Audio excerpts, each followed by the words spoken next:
ఇద్దరుని వేరియేషన్లో wrongs ఉన్నాయి. But Sanjana ఆడే మాటలైతే చాలా హట్టింగ్గా అయింది.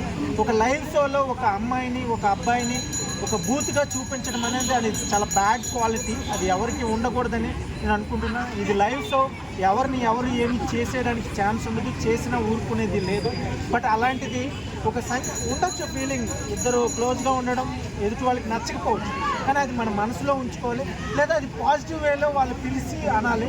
కానీ ఒక ఫైట్ సీన్లో అది బయటికి తీసుకురావడం, వాళ్ళని పోర్ట్ఫోలియో చేయడం అనేది 100% సంజన ఒక మదర్ ఆఫ్ 2 కిడ్స్గా అది రాంగ్ వర్డ్ అని నేను అంటున్నాను. ఓకే అండి. సో నెక్స్ట్ వన్ తనుజ గారు మన నామినేషన్స్లో దివ్య ఇంకా నీకు నాకు ఏమి గొడవలు వద్దు, సో మన ఇద్దరం కలుసుకోవాలి, ఎందుకంటే 3 వ్యక్తులు మనకు అవుతున్నాయి, ఇంక నుంచి వద్దురా అనింది. మరి ఈ రోజు మనం మళ్ళీ కంటెంపరీ విషయంలో మాత్రం అమ్మాయిని తీసేయడానికి చూసింది.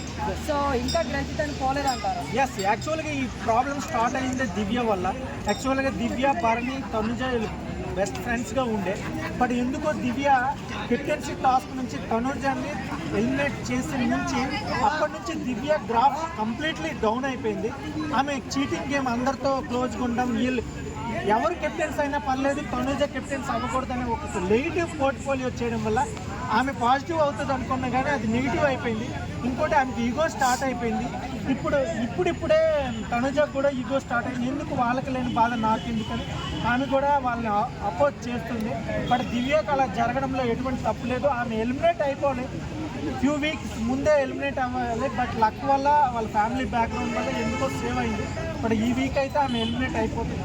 ఆ బిహేవియర్ డాక్టర్ కానీ మెచ్యూరిటీ బిహేవియర్ లేదు.